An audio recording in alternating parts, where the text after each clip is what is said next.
Let's be real. You probably use a map on your phone every single day. I know I do. You use it to find a coffee shop, navigate a new part of town, maybe check the traffic on your commute. But have you ever, for even a second, stopped to think about the invisible rules that are running that whole thing? The rules that basically say you don't actually own that map in your pocket. I mean, really think about it for a second. Is that data yours? Can you do whatever you want with it? The answer, well, it's a little complicated. And uncovering it actually reveals a fundamental truth about pretty much the entire digital world we all live in now. Okay, here's probably the best way to wrap your head around this. Think about buying a car. It's pretty straightforward, right? You buy it, you own it, you can paint it bright pink, you can tinker with the engine, you can sell it. But using a digital map, that's way more like renting a car. You don't get ownership, you just get permission to use it.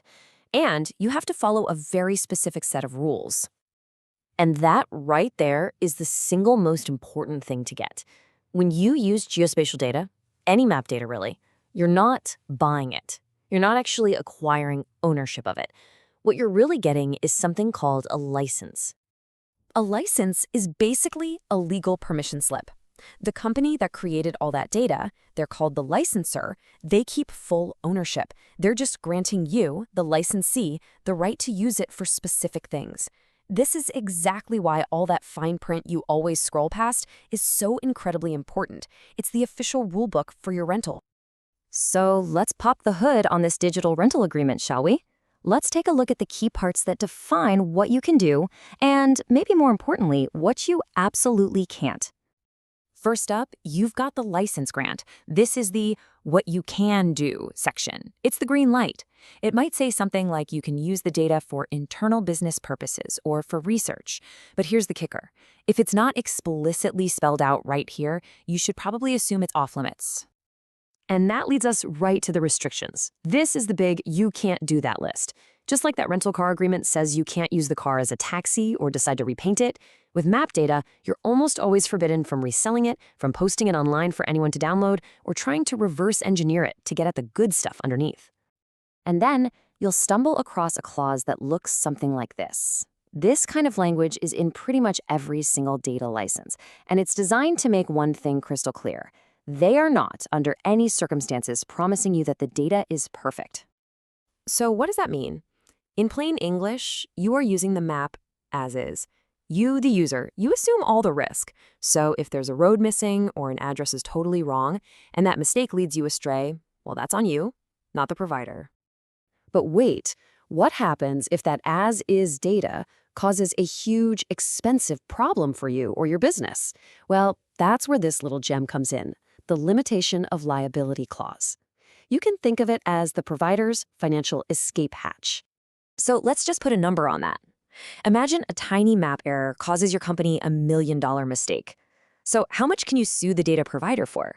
In a lot of cases, their total financial responsibility is capped at the amount you actually paid them for the license, which, could be just a few $100.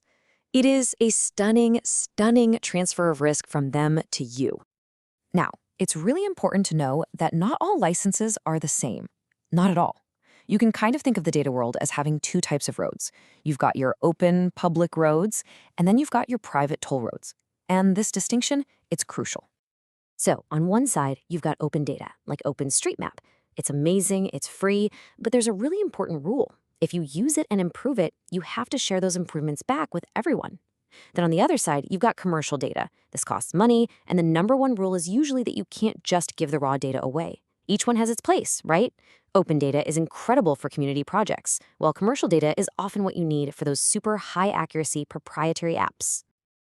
Let's just dig into that share-alike rule for a second, because it really is the beating heart of so many open data projects.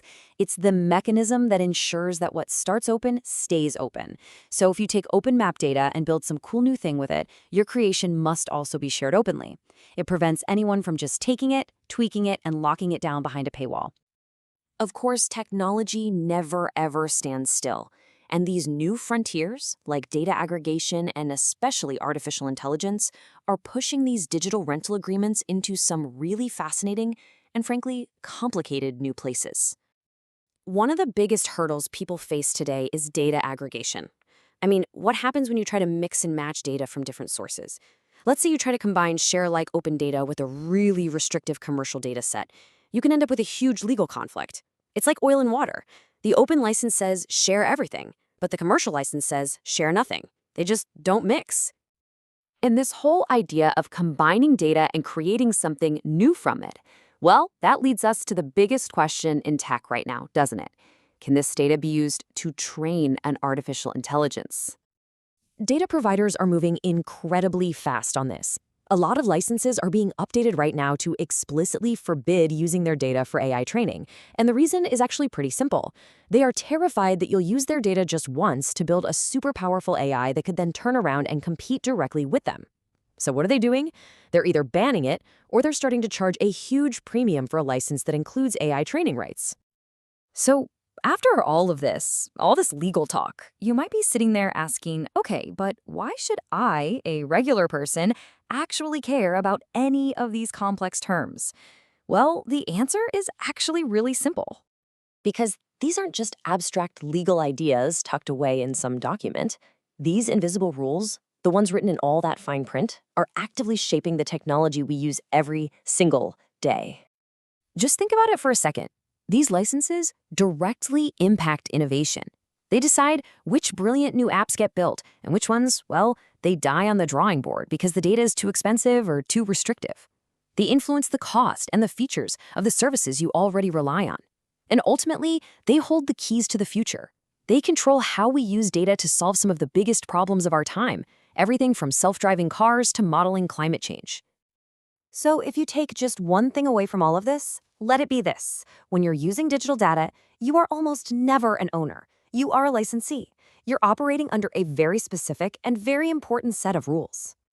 And that kind of leaves us with a final thought to chew on. From the music you stream to the software running on your laptop, what other digital rental agreements are shaping your life right now in ways you've maybe never even noticed?